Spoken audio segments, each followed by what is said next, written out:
Hello.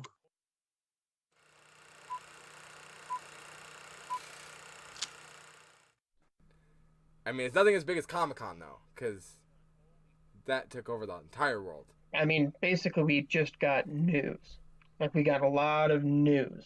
Like, everything that we're talking about today is just about the teaser or little bit that we got. And I didn't kind of realize that until after Comic Con. I was like, wow, we didn't actually get any information. We just got excited about a lot of things. Yeah, but how many weeks do we say we have news, and we really don't have news? Or we have just a little bit of Robert news? Pattinson is Batman. That's the biggest news of the week. I know, and now we have... I'm looking at pages of notes that we've taken over the last couple days because just so much has happened in this short amount of time. I mean, that this weekend was packed. Let's take Marvel and Kevin Smith. let's just take them off Yeah. the table. Yeah, I was gonna say Kevin Smith because to us that's the next biggest thing. Which, hey, if Kevin Smith but hears just this, take those off to the side. you're as important to us as Marvel. So, hey. We gave you a chunk of the show that's your own that we're just gonna blow you for about 10 minutes about how great your trailer is. But we'll get to that later. But so much big news. Where do you want to start? I mean, we have trailers out the ass. We have so much news. I'm gonna let you take it from wherever you want to go because we're just gonna jump into it. So everybody who's listening today, welcome to Worthy Admission. But we are jumping into a Comic-Con special right now, so I'm very excited. I am too. Let's do this. Well, I mean, from a news front, Agents of S.H.I.E.L.D., which is one of the shows that I watch, which is awesome. Season 7 is going to be its last season. Sad, but better than last season being its last season. And they're almost done filming it, so that's pretty cool. The actor who played Ghost Rider in the show 2 seasons back is coming to Hulu for his own. So that's cool. I don't know if they're going to tie that in or if it's just going to be him and a different Ghost Rider, but that's interesting. And I know you're really excited. The Orville is moving to Hulu. Yes, we knew it was going to be renewed for season 3. I mean, season 2 was fantastic, and they just dropped it on us that they've been moving it right from Fox now to Hulu, which I'm very excited about. I think a little bit of the freedom that you get with being on one of those platforms, a paid platform like Hulu, Netflix, things like that, allow for some creative freedom. And now I'm excited to see what happens with it and where they take it. But that was a little bit of a shocker in news, but I was very excited to see that. I knew it was coming back, but Hulu was a good home for it. We got Walking Dead news. I know that they have a new show coming out next year. Fear the Walking Dead was renewed for season 5 or for season 6, and we got a season 10 promo for the show itself. But we also learned that the Rick Grimes movie, which I think is going to be a trilogy, is releasing in theaters, which I think is a very bold move. Oh, it is. We're going to talk about a few different ways how I think film's going to go in the next little bit. And this is one of them. Taking a very massive TV show and trying to make it into a movie. We've seen HBO do it, and it's not always translated well. I mean, they haven't always picked the best properties to make into movies, but the ones they have are a little bit of hit and miss. So when it comes to TV and movie crossovers, I think you have a big enough fan base. With the comic books, with the TV show going for 10 seasons now, how massive of a juggernaut it is, I'm interested to see what they're going to do. I also think that, like, I still don't know how I feel about it releasing in theaters because it seems like just a cash grab. They could have come out with it on just the AMC channel, but I also feel that if it's successful, then they're going to try and move their Walking Dead universe, I guess marvel it out to where they have TV shows and they'll have a Walking Dead universe in theaters. I don't know about that. I don't know if that would be successful, but I could see them trying to do that. What I see with this, we've closed the chapter on the Walking Dead comic book. Spoiler alert for anybody who's not aware. 193 was their last issue. Very excited. If you can get your hands on a copy, I really would. They didn't put a lot out for this issue. So if you can find one, pick one up. If you can still find them, it's going to be very hard now. I just think the way Kirkman did it, and he was just like, hey, it's kind of, we're done with this. I almost see this as a way of transitioning out past The Walking Dead. The numbers are declining. We're at 10 seasons. I mean, we still have some interest there, and you still have a hardcore fan base, but what you had in season 5 and season 6 at its peak of its height, its popularity, isn't there anymore. So for him, he's got so many other things that he's doing. He's very creative. I mean, he's had so many opportunities now to play in the TV world as well as the comic book world and publishing. So for him, if it's a way for him to move forward in life and, hey, this is the next incarnation, this is what I want to do and try a movie with this, or this is the way that I want to wrap this show up for everybody involved. It's maybe taking the TV show, ending it, putting it into a movie for 2 or 3 movies right away, letting it circle itself out, and then the end of the life of The Walking Dead as we know it. So there's no drawn-on bit for 10 years, or are we going to revive it, or are we not going to revive it? If he wants to kill those characters or end his stories or however he wants to do it, he can do it at just one time and make a story fluent. Like AMC has Breaking Bad coming back. How are you going to be able to do a story now years after the fact? Kirkman's thinking in terms of, again, evolution of filmmaking. Hey, if we can make all of this together all at once, it's a better story. Cool way to send people out, because now there's not that wonder of how are we going to do it. It's now this is how we're going to do it, and now you have something to look forward to. Yeah. And I don't know, 10 seasons is a long time for any show, and the fact that they are planning on expanding it further is something that they have to renew the fan base for. Otherwise, it's just going to, excuse my pun, fall dead. But what else we had? There was a lot of stuff going on at Comic-Con. There was, you said there was a Rick and Morty. Rick and Morty, a little bit of a teaser. They show a little bit like a 45-second scene. And they dropped pop figures of that too, which I thought was really, really awesome. So the characters that were in that scene, they'd already dropped pop figures for. I know they did something cool for the people that were there. They did like a script reading. But the biggest news, because you and I are both Rick and Morty Pickle fans, Rick. The fact that season 4 is going to premiere, 10 episodes, and they're already working on season 5, so there's not going to be a long turnover. They already said that after season 4 premieres, because of the contract that they've signed, 70 more episodes they have to push out, we're not going to be getting one every couple of years now. Now that they're contracted and they're doing this, we're going to be getting one hopefully every year, and I'm very excited about that because, yeah, we got so much of this Marvel news and everything else like that, but there's some other those shows that I really like that, like Orville. It was cool to see them represented in news and positive news on them, and it's cool to see things like Rick and Morty. Just for us, our interest on the show, it's kind of cool when we get to see all our toys in the toy box get, a little bit of love. It's just like when Rick and Morty popped into the Oscars and read one of the winners. Like, little things like that, you don't realize how big they are. And then they show up at the Oscars. I don't know, it is a movement. And it just, I don't know, it makes fun. It's just so much fun. And for us, it's one of those shows where it's a chance to just take a step back and enjoy. It's the weirdness, I guess, is just how to put it. It's just so bizarre. It's like, I think Kevin Smith was on the IMD boat talking to Dan Harmon and everybody else with the show, and he made a point of, like, The Simpsons is in our skin. Rick and Morty has seeped into our skin. And it's very interesting because that's exactly what it is. I remember being showed the show by one of my friends. He came in, he was like, oh, the pilot's on YouTube. It's like Back to the Future, but if Doc Brown was a drinker and Morty was an idiot. and we watched it, and then we watched it every week it came on. And so it really has become, I guess, part of pop culture. There's a camaraderie to it. Because everybody has their own favorite season and episode and quote, and it's one of those shows you can watch 20 times and so much stuff happens.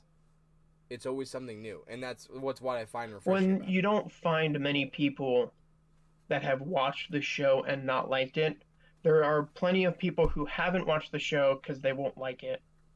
But everybody who watches the show and watches all of the show likes it. So anytime somebody's like, oh, hey, nice shirt. Hey, Pickle Rick, I like your shirt too. I got one of those at the concert last week. The Game of Thrones showrunners dropped out at the last minute. I think it's because they didn't want to take questions based on the ending and why they chose to end it early. I think they realized that that was probably going to lead into that, and they wanted to stay away. I also think WB dropped out because Marvel was there. Marvel showed its big dick, and WB was shriveled in the corner. You say that, but say HBO came out strong. That's true. To me, HBO came out strong.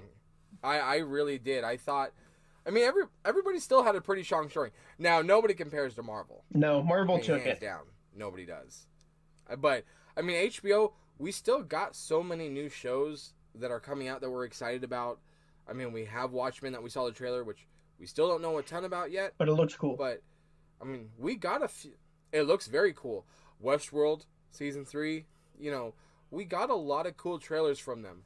Same thing with His Dark Materials. And that's what they do, though. And that's what it was. It was all giving us information to get us excited about things that are coming up, not giving us things to give us things.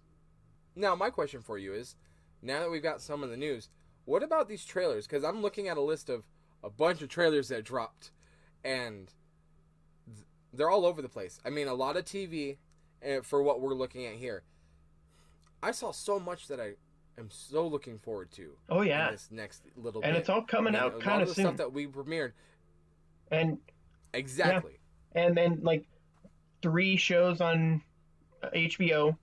You had obviously Watchmen, Westworld, His Dark Materials, Amazon's Carnival Row, which was really cool how they did it. I don't know if you watched the trailers for those, and if you haven't, watch them to everybody.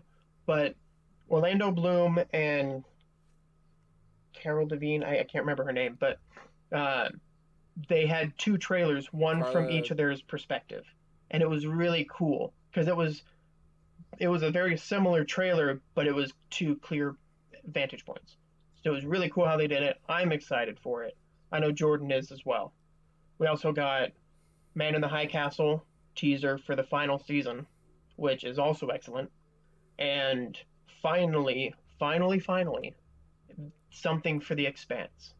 We've been waiting for this since the end of season 3, especially since Sci-Fi canceled it and Amazon picked it up, and then we heard nothing else about it.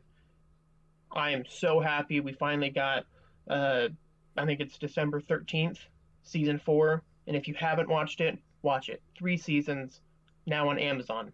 Check it out. It's awesome. We had a Harley Quinn trailer for the animated series, the one that is definitely adult, seeing as the first line is, "It's me, dickhead." So that looks interesting. And I saw that. I don't know how to feel about it because I don't watch a lot of anime or animated things. And so for it to be more adult, it's kind of throwing me off. We got a Star Trek Picard trailer, which looks good, but I have no idea. So good. The only thing I know from Star Trek is what the 3 recent movies have given me. I don't know much past that. So, although it looks good, I probably won't watch it because it's based on bunch of knowledge that I should already have. Star Trek looks fantastic. I really think they did a great job on it. I agree with you. There's not much that we're going to be able to, for you and I. I grew up as a Star Wars fan and a Star Trek person. And I feel like if you weren't in love with those shows, I think nowadays, you and I would come around a little bit more because it seems more our speed the way they've created them nowadays. But, again, too much TV, too many places to go. We're going to talk a little bit later about more TV coming out that there's just mind-blowing. But for me, I was very excited with Netflix. I thought The Witcher is going to be a really big show for them, and it's going to be very crucial coming up. And with Henry Cavill and taking over this franchise, especially with how popular of a game franchise this was, I think with them losing as much property as they are, this has to be their Game of Thrones. This has to be on that level of quality, because to me, you need something that's going to bring people in. We've seen the reports of them losing new members, and that has basically halted because of Disney Plus and so many other things going other places. But Netflix had that come out, and I thought that was really strong. I thought that Witcher trailer looked amazing. I'm very excited. I think that's another really big show that I think in the future, fingers crossed, is going to get us somewhere, and it's going to be able to show a whole other side, not only for TV and actors, big name actors like that being in series, but also video games and video game properties. Yeah, the Now, I never the other played the Netflix, video games. go ahead. I never played the video games or read the books. I didn't even know it was based on a book series until that trailer came out. But it does look good. It looks good. I mean, it looks very high quality, good production value. Uh, I just don't know what it's about, but it's up my alley. So I'll at least check it out. By check it out, I'll probably get through all 10 episodes in 2 days. My other thing I was really excited about too, and I didn't know this was a thing. I mean, I try to keep my ear to the ground on some things, but the Jim Henson's Dark Crystal, I guess, sequel that they're coming out with that I just saw a trailer for, in which I know they were doing some press there at Comic-Con, looks absolutely amazing. It's something we've never seen before. It's a lot of CGI. I mean, it looks like some CGI in there, or if not, it looks absolutely beautiful. And still being able to use puppets the way they do. I mean, if this gets pulled off the way it does, I think this is a way to bring Jim Henson's name back, especially in the 21st century, you know, this whole new technology era and age. I think it's a way to keep something relevant, especially a classic like that. But it looks very good, and I think that premieres at the end of August on Netflix, and I'm very excited about that. I mean, but look at all the things that we just talked about. That's just TVs and trailers, and that's just mostly stuff that's this year. A lot of it towards the end of the year. Anywhere between it's 2 almost weeks August from now to the end of the year. Like, it's all going to come really fast. CW on top of that. And these are mostly series that you're going to binge. CW is going to start in October as well, and those are all weekly. So on top of all the new shit we've got the regular shit, the end of some shit like Arrow, and then the beginning of other shit like Batman or Batwoman, which got its pilot premiered at Comic-Con. Oh, that's right. I heard about that. And I read a few of them. I read, maybe 4 or 5, but for the most part, it's mixed reviews. Some say that it's good. Some say that what makes it bad is just a little too cheesy. But then I read one article that says it's very much like the comic and how she's portrayed. I guess she's gay. And that plays a factor into it. So they utilized that part. But like my buddy doesn't really think that the actress Ruby Rose can really hold it. We also found out about Batwoman that Batman has been gone for 2 or 3 years, which kind of doesn't track on the last crossover, because they mentioned that he was like a legend that nobody really knew if he was real. But if it's only been 2 years since he's been gone, who's going to forget that? So I'm interested to see how that plays out. I'll obviously check it out because it's a CW show. But I don't know. I like The Flash so much more, and I know more about The Flash than I do with Batwoman or Supergirl. I will say, out of any of the CW shows, this year's crossover that they're going to do is going to be amazing. One of the producers said it's the Arrow versus Endgame, essentially. Oh, I'm so in. And I think it's going to do such a great job with that final season for Arrow, which, by the way, I thought the trailer was emotional. I thought the trailer did a great job of not really telling you anything. But I think this is its glory run. We're at season 8. We've got a lot of episodes, and we've done this for a very long time. And I think it's really cool to kind of let them have it their way and have them go out their own way. But with these crossovers, the huge news, I'm going to take the old school news. I'll let you go ahead. I'll let you say the news So first. we got news that Brandon Routh, who currently also plays the Atom in Legends of Tomorrow and will be in the crossover, I'm pretty sure, is also going to don his Superman uniform and be a Superman during the crossover. So, although I really didn't like Superman Returns at all, I thought that he was a good Christopher Reeves type Superman. I think the story and everything just could have been better. I thought that he pulled it off pretty well. So I'm excited to see that. If Tom Welling makes an appearance, I'll shit my pants. But I'm not holding my breath. But if he shows up, just remember that.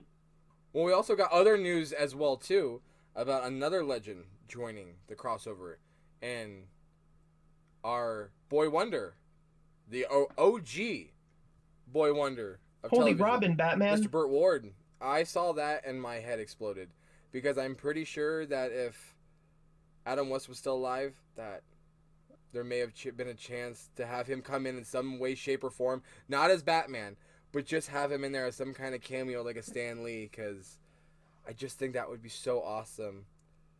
But nonetheless, two legends, to me, taking a character like that, because that's what I'm most intrigued about. How are you going to take a failed Superman movie, which people all know, and the fact that he gets another bite at being Superman, at least even on a small scale, has to be gratifying. That he's going to put his best foot forward to try and kill this. Let's be honest. That movie was absolutely terrible. Yes. It was not very good. And I know you're a Superman fan. I won't go into it. But I think just whatever incarnation he comes in, if he comes back as that Superman Returns Superman, I'm in because I want to see what you're going to do. I want to see how are you going to play a movie that was failed many years ago and bring it in, unless it's going to be into that universe. I think that he will probably don the same uniform or a slightly modified uniform, but I think they're going to write him better. Because you're basically, like, you are taking this failed character that essentially everybody's now forgotten about, unfortunately, sorry Brandon Routh, but has forgotten about, and not only utilizing his character as the Atom, but utilizing him as Clark Kent in a new way. Mm-hmm. For, X amount of minutes or seconds, they can do whatever the fuck they want with him. That is kind of one of the nice things about owning your own property and willing to be able to take a risk like that.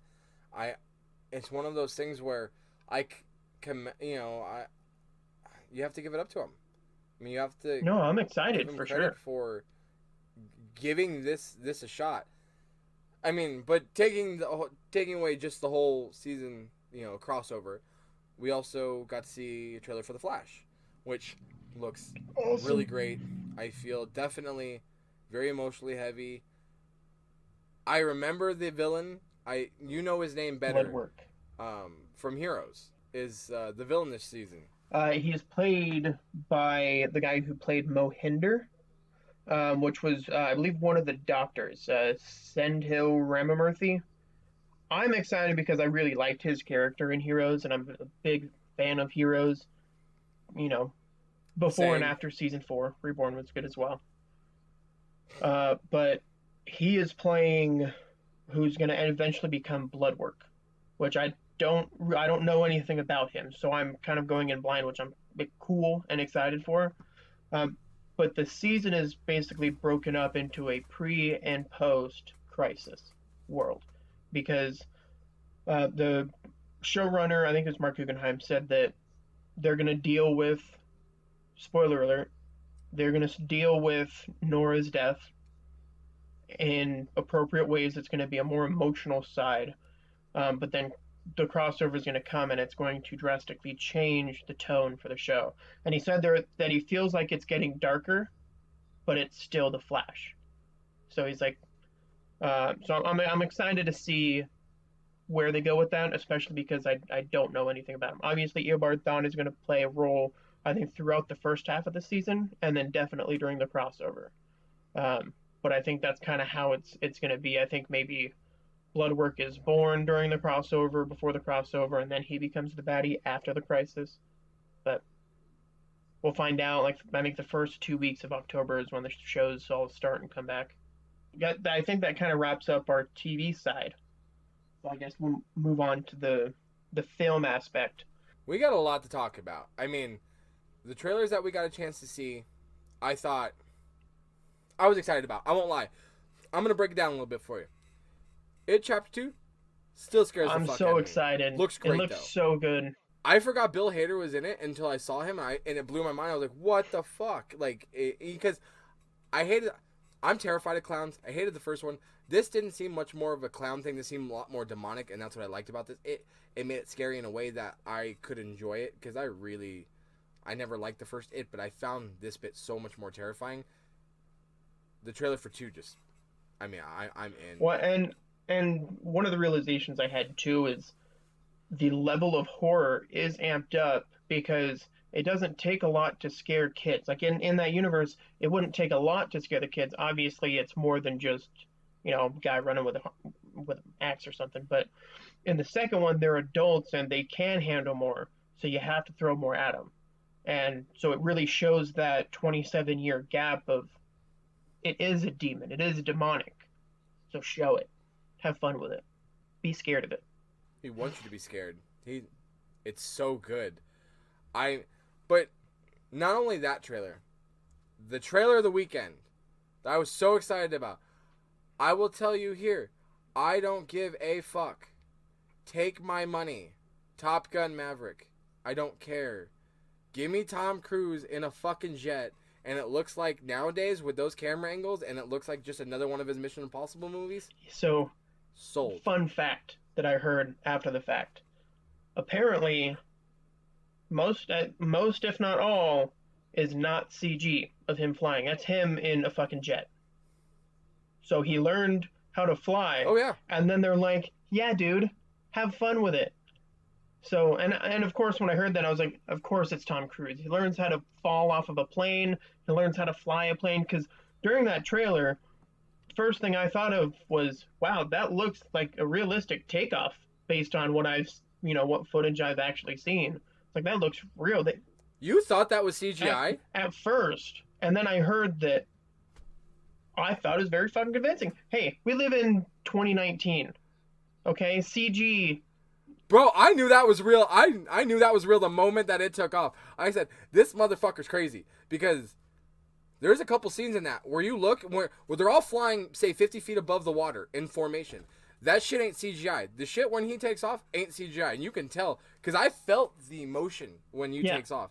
And that's what makes it so much terrifying. That's why I said it was very convincing. I get you, because those shots are so gorgeous. They're gorgeous. They're beautiful. Now, from a Top Gun perspective, it feels like a cash grab, but it looks like the same movie later. Just redone, a reboot of sorts. But it does look good. The thing is Tom Cruise doesn't. I guess I can't say that. I was gonna say he doesn't really do bad movies, but you had Vanilla Sky and you had The Mummy, so I'll take that back. But in something like this, he has been the character, and he kind of never wasn't the character, so it's easy, and he's just daring, I guess. Take the jet. Yeah, who gives a fuck? Take the $10 million jet. No, I get it. And trust me, they're going to give me everything I want. They're going to give me every nostalgic factor, and they're going to amp up the action to 11. There's not many movie franchises that you can do that in this day and age, because the bar is either too highly set with CGI to where it's not cost effective, it's too much, it's not what it was before, and also either your actor changes or you have to dramatically change the story too much. Bitch, give me him shirtless on a fucking beach just playing volleyball with the boys. Just let him play with the boys. Let him drive that damn motorcycle on the fucking on the blacktop while he's racing a jet. I don't give a shit. To me, it's everything that's so cheesy and nostalgic about the movie that we loved in the first place. People look at Top Gun and just go, man, that was an action movie. They don't talk about how great or how bad or what it is or what it isn't. It's just one of those action movies and just one of those stories that people seem to have liked and drawn to over time. That in coming out in 2020 now? This blatantly said, we're going to rip the fuck out of the first one. We're going to make it look a little bit prettier, and we're going to give it to you in a nice, neat little package, and you're going to enjoy it. And I saw it, and I said, that looks pretty cool. I know it's not going to be great, and it's going to be cheesy. But the part of that is, I enjoyed that movie growing up, and that's just my perspective of it. But it was just one of those quintessential action movies. We talked about Independence Day with the 4th of July and stuff like that. That's just another one of these movies in that line that I think just became a classic off of its own right and merit, and Tom Cruise has to do with that. So You bring him back in that facet and let him play that same character, which, guess what, isn't very deep. It's just going to be passable and enjoyable. And it's got my, probably $15 in IMAX. We also had Terminator, an extension of the Terminator Dark Fate trailer, where the mom says, "Metal motherfucker." I won't lie, during that featurette, it piqued my interest. So far, until then, it's just been a cash grab Terminator movie. And don't get me wrong, I'm not going to see it, opening night or weekend. I'll see it on a Tuesday or for the cheapest amount possible at home. But they said that it basically is disregarding everything after the second one. The kid from the second one is coming back for Dark Fate, and they obviously have the mom. They've got Arnold. It's going to build off of the second one rather than trying to do whatever the other ones did. And so I might watch it, but again, for the cheapest amount possible. My problem with this movie, and exactly the way you put it, they kind of DC'd it where it's unorganized and also Fast and Furious did at the same time. Because the Fast and Furious did that terrible third movie, that Tokyo Drift movie, that kind of fucked up the whole movie franchise, but they kind of had to bring everybody in. It kind of seems like that's what they're doing. I get it if you want to take off from a certain point and bring in a certain thing, but you shouldn't have made all the other fucking movies to now at this point go back in 2019, 2020 to try and fix up your mistake or make the right movie. If you couldn't do it before, I understand. But nowadays you don't have the same respect for this movie franchise as a whole. You have the first maybe three, and then you have everything past that. And to me, you're not as good of a franchise as... Doesn't matter if you have Schwarzenegger or not. You're not as good of a franchise, especially now with Fast and Furious. I understand they've gotten all crazy and everything like that, but the amount of high-quality actors that they put in and the amount of action that they put in is enough to keep people's interest because it's a topic that people like. I like seeing Arnold Schwarzenegger because he was a badass motherfucker just killing people and then trying to protect, and that was a really cool aspect for the time that it was done in. We've seen that enough times, and it's been done so poorly. Nowadays, what's the point of me going to see this? Cool, you're gonna get some hype because it was it's a continuation of the story that we wanted, but at the same time too, isn't this 20 years too late? Why do we need this now? Why should I give you my money? Why should I give you my money again? I mean, like you said, I'm gonna give it to them for the lowest possible price I can because you've burned me enough times. I just don't care as much anymore, and no one does. It's that hesitation, and so yes, I think people are excited to a certain point, but I think in the shuffle, just like this next trailer I'm going to talk about, the Kingsman, the new Kingsman movie, I thought came out the very beginning of Comic-Con during that week, and it got completely lost in the shuffle with everything else that was going on. And to me, I think it looked very interesting, and I'm excited to see the original point of how Kingsman started and how we got to this point. But, I mean, these last two trailers is a pure prime example of, like, no wow factor, in two different ways, but still, you walk away talking about all the other things that go on, like what we're about to talk about, and not much of this. Yeah, with the Kingsman, I just watched the trailer today, so at first, I thought it was just a standalone movie, and I was like, oh, it seems like it's kind of a Kingsman movie, but it doesn't look like it'd be a Kingsman movie, and then I saw the icon in the title, and I finally checked out the trailer today, and it feels like a Kingsman movie, but it also feels like a different movie. Like, and I'm sure that's how they want it to be felt, because the last two were kind of more uppity and silly. This one seems a lot more serious. So I'm curious if they're going to hold that tone or if they're going to lighten it up as they go. It seems like they're going to kind of keep it more on the serious side, but it looks good.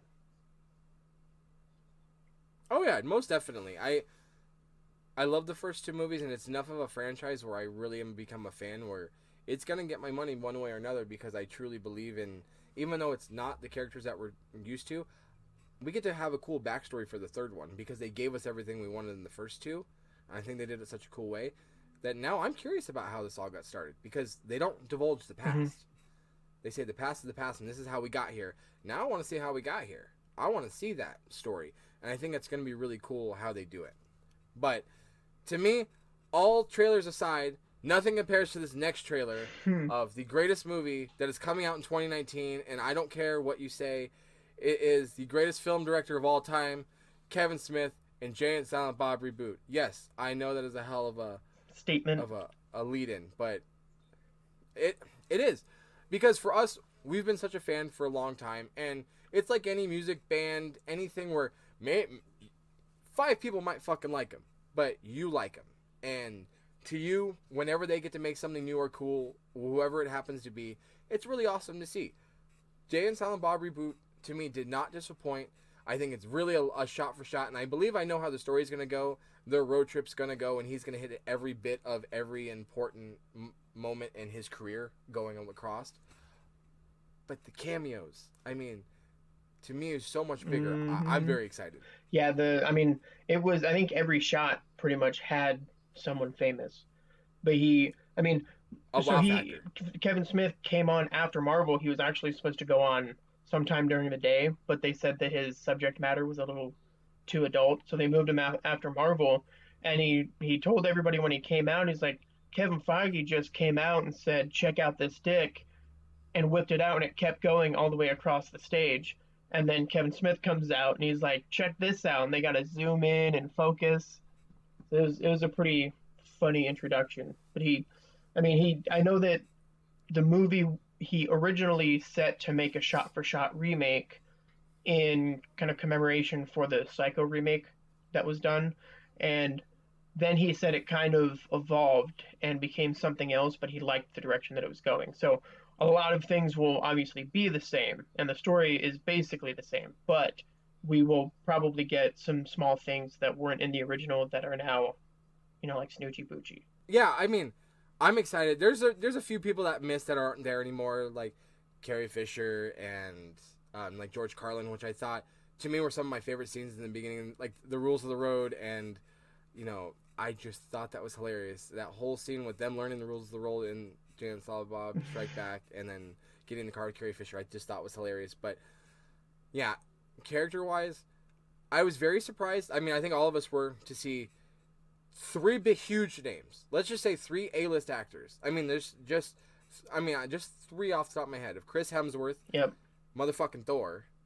You had, to me, I'll get to the last one, Matt Damon. You also had Val Kilmer in a shot. I saw Val Kilmer, and his friend, which was another reason why I think is another big thing, is Mr. Ben Affleck, who, after a long hiatus from his movies, makes his return, which, to me, made my jaw drop on the floor, because I really didn't expect him to come back for this. And listening to the story about how they came back and how afraid he was to text Ben about coming back, and how openly accepting that he was to be in Kevin Smith's movie, I thought was really cool. And just small stories from fans, like the way we do and how much we spend listening to him and learning about his life, makes this movie so much more charming and so much more exciting to see. I mean, Rosario Dawson's back, which I loved her in Clerks 2. I mean, just so many favorite personal characters that I saw that I'm so excited to see where they've been. And in his movies, he always does a fan service job of letting you know where those characters have been at, and because we've gotten to see Jay and Silent Bob for such a long time. I mean, in this part of the movie, I think, in this part of their careers, I just think it's hilarious, but I also feel so much more heartfelt and a connection when you see them on the screen. I feel the impact of the scenes, as funny as they're going to be, are just going to be as meaningful and deep impact. So I'm severely excited. I've noticed too that, way back when, I guess before the internet and social media, actors, directors, they didn't really get to be people. They didn't get to really be people. They were just actors and directors, and social media's allowed them to show that they're also just people. Like the reason that who plays all of the main big heroes in the MCU is because they show that they're just people, but when you see them, like, there is a distinction between them being just an actor. Like, when you go up to see Chris Evans, you're not going to be like, oh, Captain America. You're going to say Chris Evans because you know him and you love his characters, and that bridge has less of a gap now, which is nice. And so, like, with Jay and Silent Bob Reboot, you get all these famous people in there and you know them as people and actors, and it does enrich that story.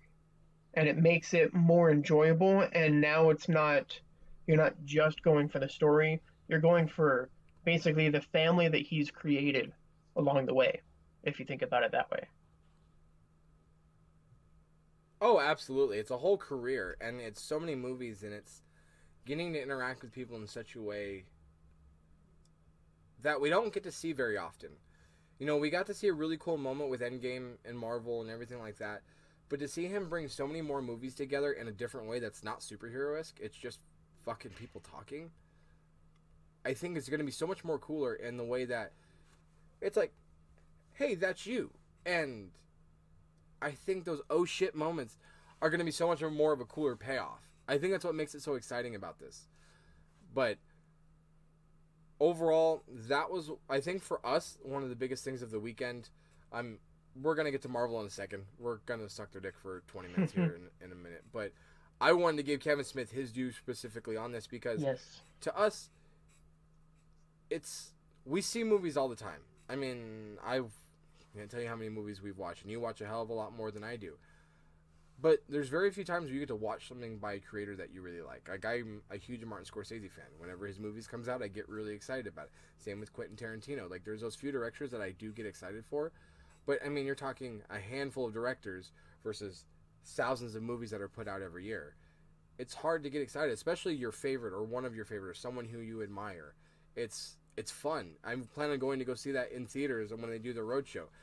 I think there's just those aspects that are different in this and a movie-going experience versus what you normally get. So, to me, the movie looks good, and it's going to be okay. Let's be realistic. It's not going to win an Oscar. It's not going to win anything great. It's not going to make a ton of money. It's made just to be But we're there gonna to like entertain it. the fans that have been a fan of his for a long time. Yeah, it's just to be enlightened with. But I'm looking very much to it, and as we go down, I'm sure we're going to give a full breakdown once we see it, and if we get to see another trailer, but from what we got to see at Comic-Con, I know some people got to see an additional scene, which we didn't get a chance to see Lucky because we weren't bastards. there. But as for the trailer, I was very excited. I was wowed. I really was because of the characters that we got in. But that's what I'm looking forward to. That's exciting. But the getting past the Kevin Smith of it all, we get to come to what was on before him. Which took the entire weekend. Let me say this about Marvel real quick before we get into talking about all this. Marvel, I believe, has cracked the code. I texted Brandon this or B Frank this the other day. I think what they're doing about taking these major high characters and putting them in a limited series, progressing a series or a story that we wanted to hear that was a side story, and filling that character's essentially arc in a different way, and then allowing you to be more excited to go to the theaters now to see the progression of this, is so damn smart that it doesn't take away from the film business and it adds to your at-home business. It's more work and it's more money, but here's the thing. You're gonna make it back. Everything that you're able to do now and what we're going to see, I mean, there's endless possibilities. We get to see with Romanoff, we get to see the battle in the movie, but with Loki, we get to see what happens in Endgame. And I just think there's so many ways that we get to go. I think their idea of everything, of how they want film to be, is brilliant.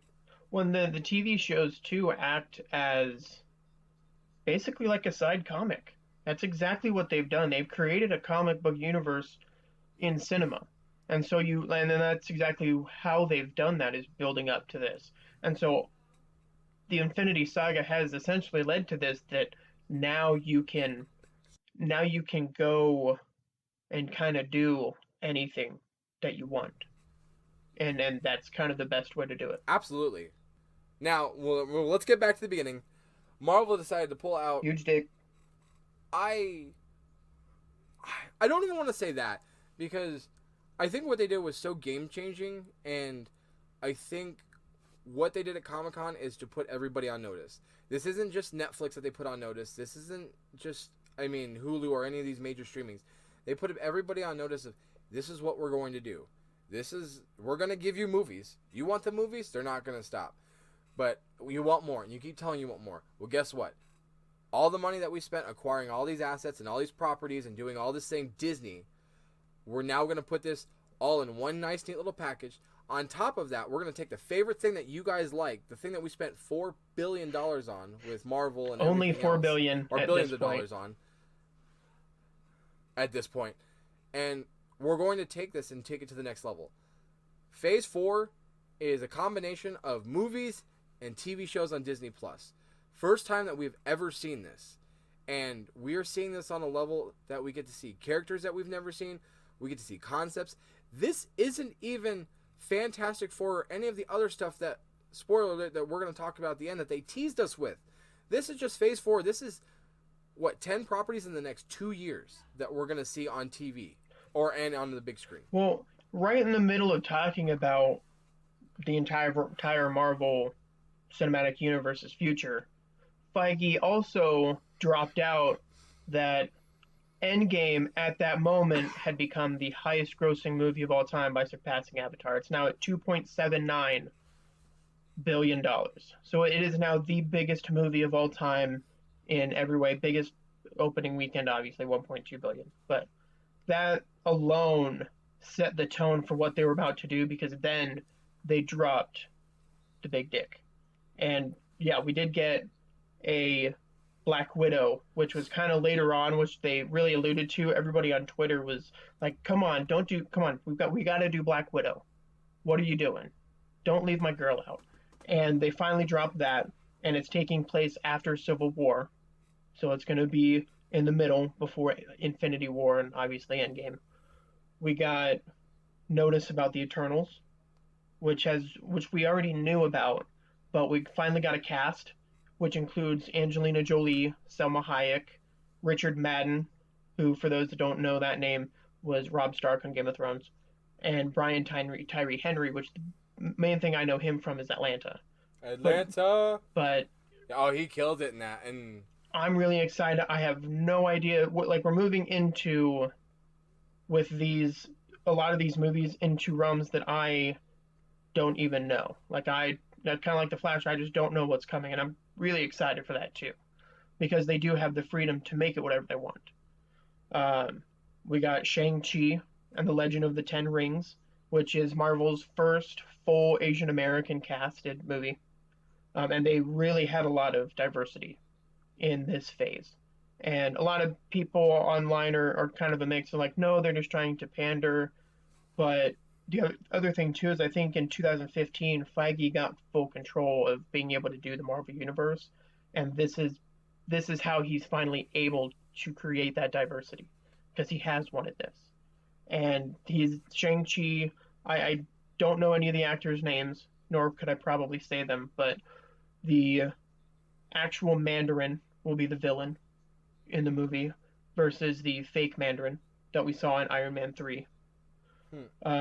And here's the other thing too, as I'm going down this list, as I was going down the list when he was presenting everything, my thought was, I'm excited to see these characters come together, because right now it seems like they're so far apart that how could you bring them together? So I think that moment, however they do it, is going to be kind of movie cinema magic.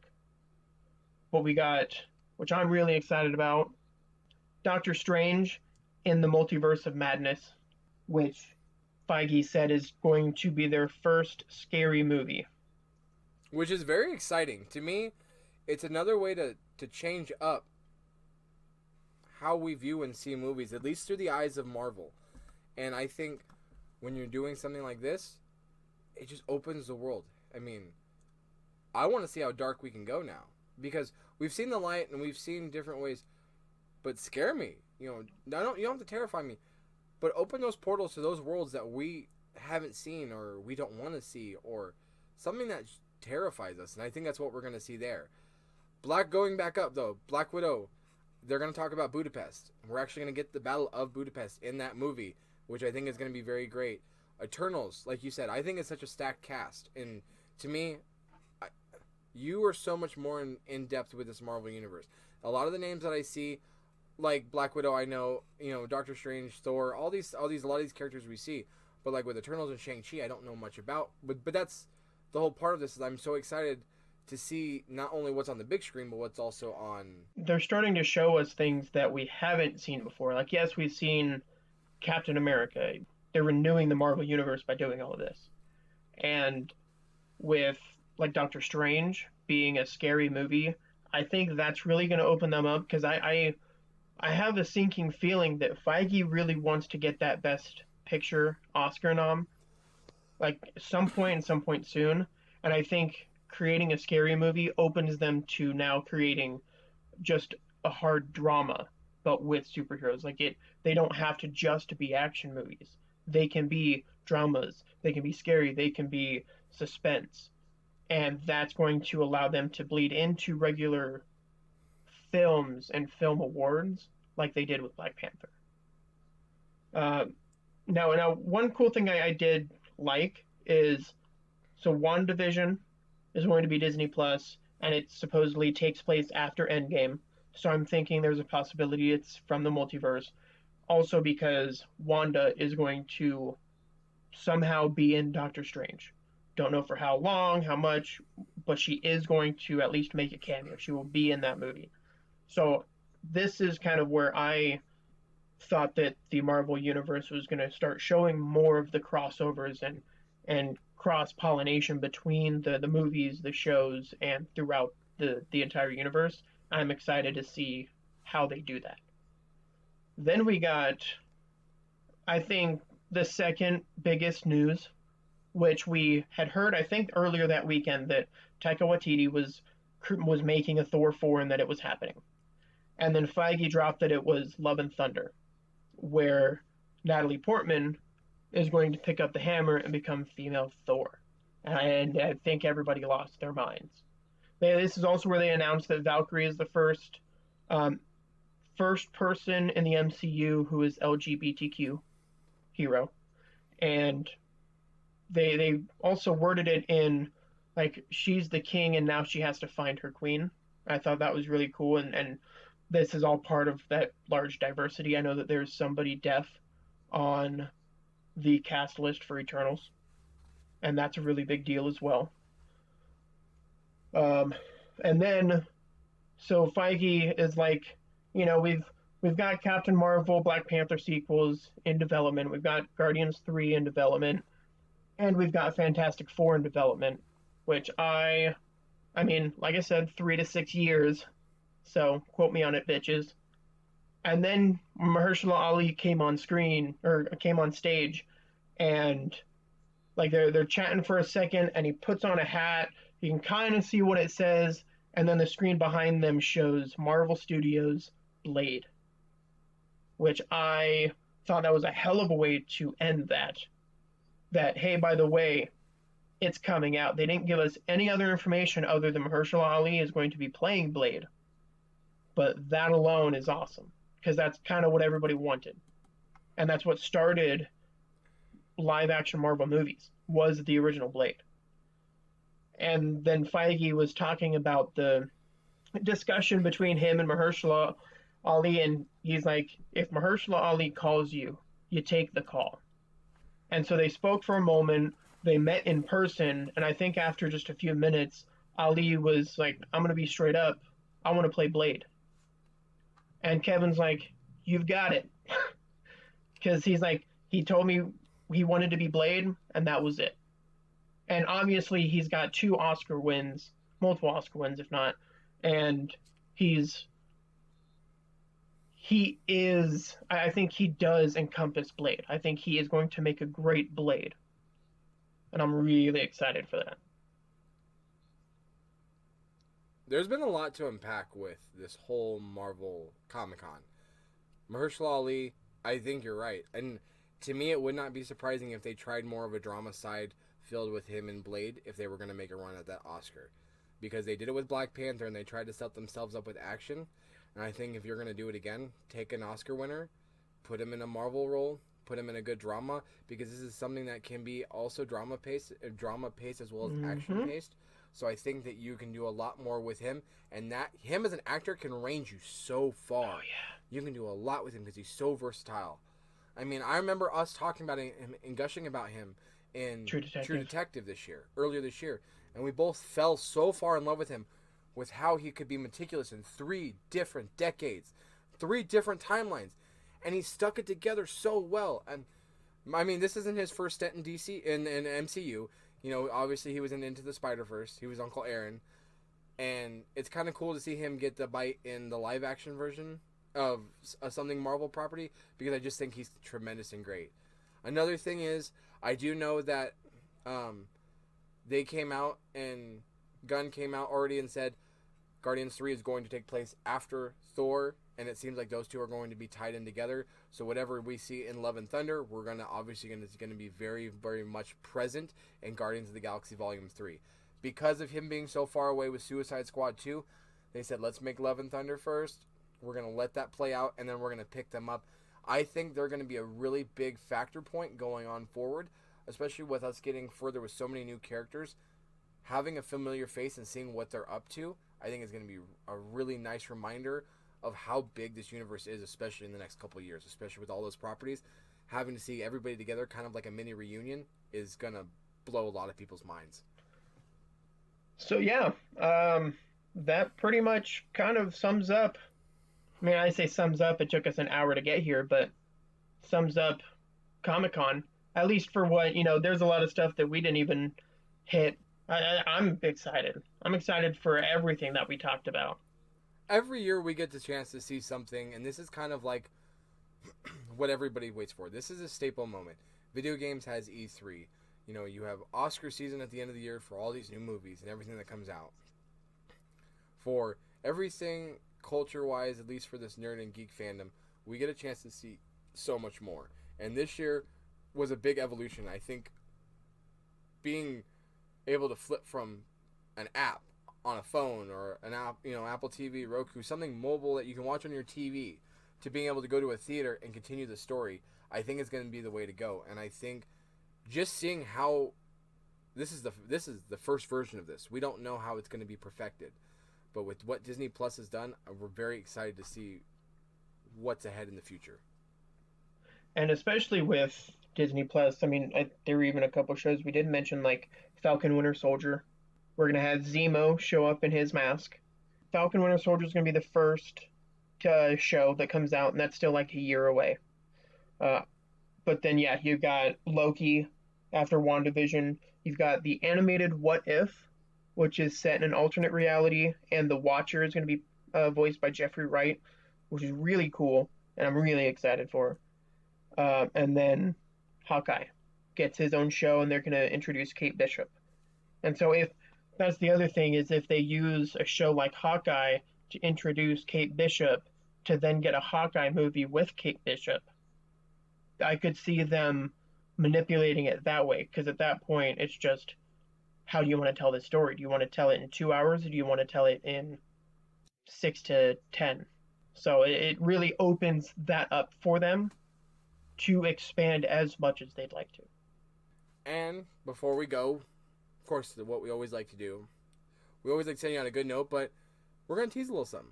We're working on something right now. A little something coming for you down the pipeline. Just a little tiny something. A little something. This is something that's going to... I think it's not what people expect. I think when you listen to the podcast, you hear one thing from us, and we're working on something.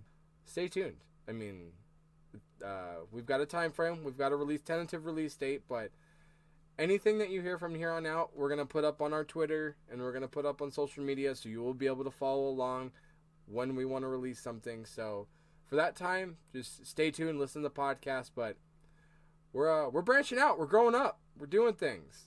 Trying to make some moves. Very exciting, but nothing like what Marvel has and what all of Comic-Con has had this week. So for right now, we sit and we take a breath and we try and recoup.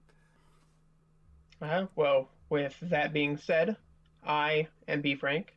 And I'm Travis. And we are worth the admission. Damn straight.